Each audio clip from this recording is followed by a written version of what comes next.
Welcome to the Ben Mulroney Show on this Thursday, June 12th, 2025. I cannot start this segment without acknowledging that today is a very important day for me. This is the birthday of my daughter, Isabel Veronica, commonly known as Ivy Mulroney. And it's the day that I became the dad of the single greatest little girl on the planet. And I cannot wait for this workday to be done, and so I can go home and celebrate her in the manner that she deserves. She is the sunshine of our lives, and I'm just so proud to be her dad. Happy birthday, Ivy.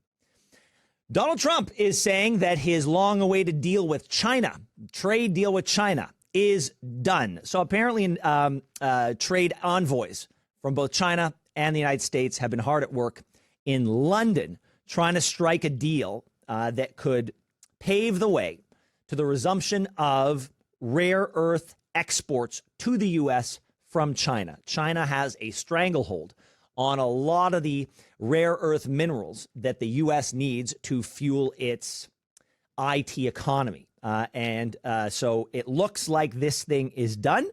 Investors have two questions, though. How sustainable is the deal? The Wall Street Journal says that China is going to will grant a 6-month export license for rare earth minerals, meaning it'll still have the leverage to exact concessions from the U.S. later on. So I don't know if this is built on solid ground. We're going to have to wait and see. That being said, I mean, when you talk to members of the U.S. administration, I mean, they lead with a lot of bluster and a lot of enthusiasm. And when pressed for details, they're sometimes light on those details. But they, at least when it comes to Howard Lutnick, the trade secretary, everybody in Canada loves Howard Lutnick. We all love him because he's been so respectful to us over the past few months. Here's what Howard Lutnick said, that this is just the beginning. When you've got Scott, Jameson, and I spending, 25 hours locked in a room with the Chinese, we're not really doing the other deals. Yes, our teams are moving them forward, but now we're going to be focused, starting today, we're going to be focused on other deals. We're going to get them done. We're in good shape with lots of countries, but good shape isn't good enough for the United States of America. We want great deals that are fundamental for America. We can get them. We can get them done. We need to open these other countries' markets. Our farmers, our ranchers, our fishermen, they are going to have just a great time. They're going to have a great time. And look, a deal in principle is not a deal, and an agreement to have a deal is not a deal. And we've been told that there are dozens of deals that are done. I would challenge that. Like, show me the signing ceremony, because I haven't seen any of those yet. I have no doubt that a number of negotiations are happening simultaneously, but a negotiation is not a deal. Until you have a deal in place, you don't have a deal. And I think these guys are counting their chickens before they hatch. But listen, this has been their goal all along: reestablish the world trading order more in line with what Donald Trump wants it to look like. If he gets there and it leads to stability in the markets and predictability in the supply chain, that's a net benefit compared to where we are today and the chaos that we're living in. So I'm choosing to look at the glass half full.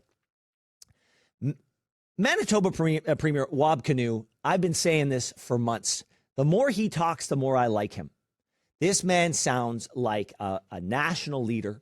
He leads with optimism, and he sounds like somebody who is governing on behalf of his entire province, and he's looking out for the national interest.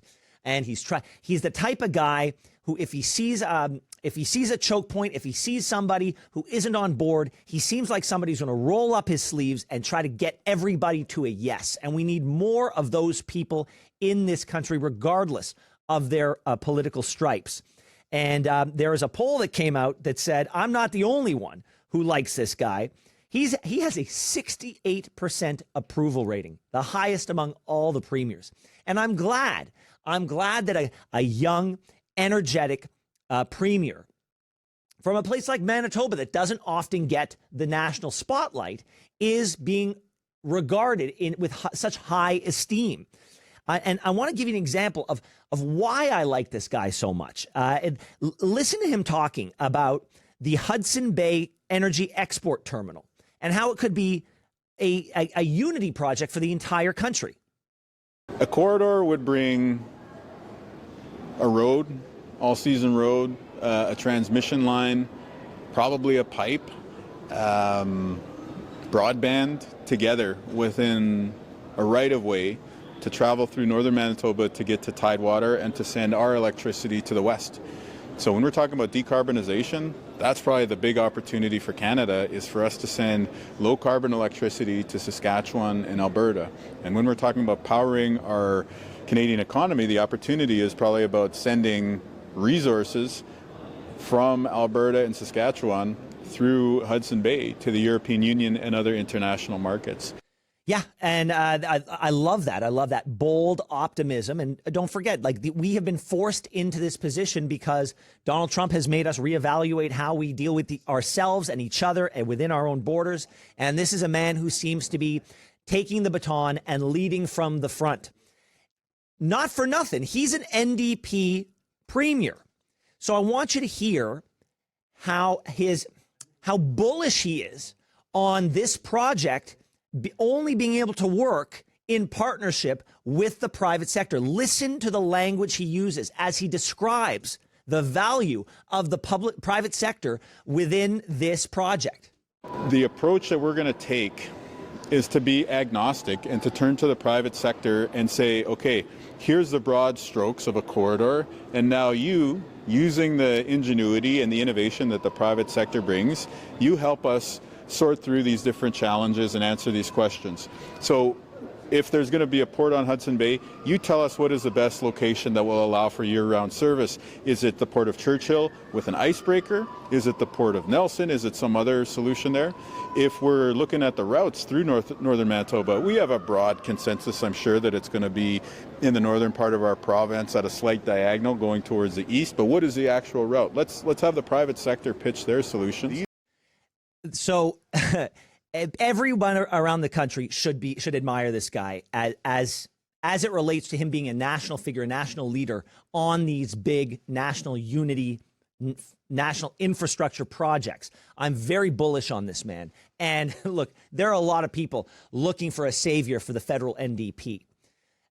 There is no way that a man like Wab Kinew, who is currently leading a province, he controls the levers of power.